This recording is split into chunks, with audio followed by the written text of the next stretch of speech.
This is the Hitachi or now Metabo HPT NR1890DR. What we're going to do is we're going to change out the part of the push lever that holds the magnet down inside there. If that magnet falls out, first thing we have to do is take out the fasteners.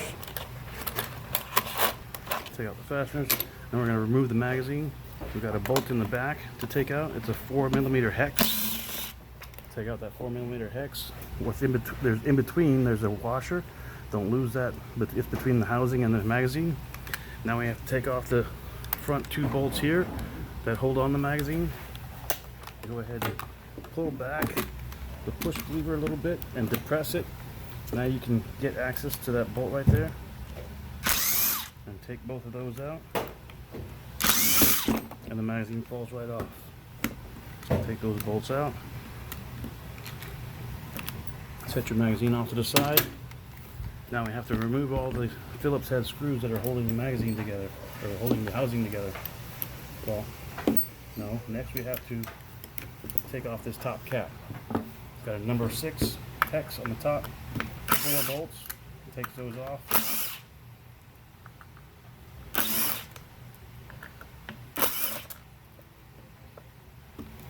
You can use this as your parts bin. Put that off to the side there. Change out to your number 2 Phillips. And we're going to take out all these screws.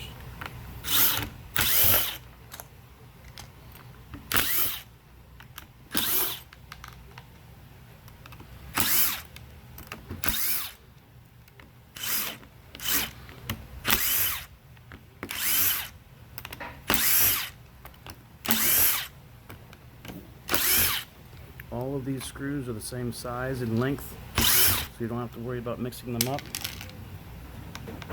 There's no short ones or long ones to go in certain places. And they all come out. You pretty much pull them all out. The rest of them just kind of turn it over, give it a tap, let them fall out, and pick them back up so you don't lose them. Put them all in the same spot. There you go. Now go ahead and start pulling it apart from the back here, so you get a little bit of split open. And in the front, you can push that open, pull it, a little tug, and the whole thing comes apart. Just make sure that everything stays in that portion of the housing. And you go ahead and set that off to the side. Now we're going to take our 3mm punch and punch out this roll pin in the front here. There we go. We'll punch out this roll pin in the front here. Just don't lose it. When it comes all the way out, there we go. Comes all the way out, roll pin, put that off to the side. Now we're going to unscrew the depth of drive until it is completely out. Oops. Yeah, unscrew it until the bottom portion of the push lever comes off.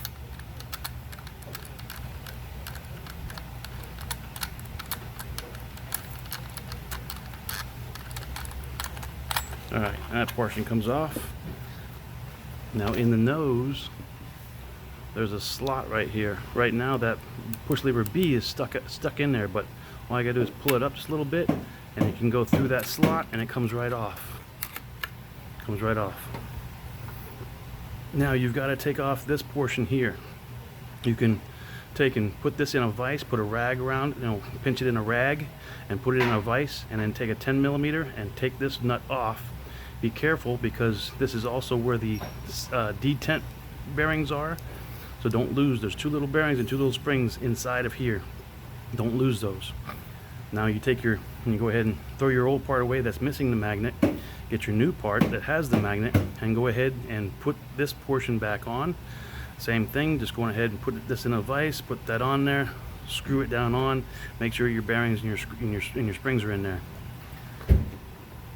And then just push this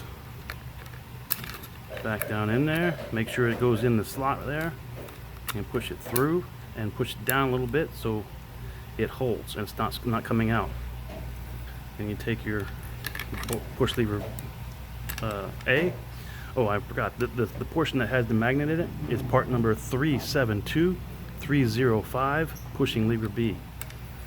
Okay, you put your pushing lever A back in there, and then just screw the depth of drive all the way back down. or is however you usually use it for its proper depth. There we go, got that on there, good enough. Make sure your trigger doesn't fall out, like that. Put that back in there. There we go. That's probably the only thing loose that's going to fall out if you flip everything around. Just make sure that's back in there. Make sure that your wires didn't move. These are low voltage wires, so if they get pinched, they're going to get damaged. So just make sure that they are still out of the way and in their proper places. In the other half of the bushing, the other half of the housing, there's this bushing. Go ahead and take that out. And that goes right over here. Go ahead and put that on the cylinder, because if you leave it in the housing, when you go to put the housing on, it's going to fold up and not work and not be able to go back together properly. In the back, go ahead and bring the housing back together again. Line everything up. Line up the battery terminals. There's a slot here. That's the only place where there's a slot. So you got to start off with that. Bring it close together, and then just go ahead and work everything down to where it snaps together. If there's any portion of the housing that does not want to go back together all the way properly and tight, that means that there's something being pinched. Don't go ahead, don't screw it down. Go ahead and take it back off, make sure everything's out of the way in its proper place. Now what we're going to do is put all the screws back in and put the cap back on, put the magazine back on, just like you disassembled it, and you're good to go.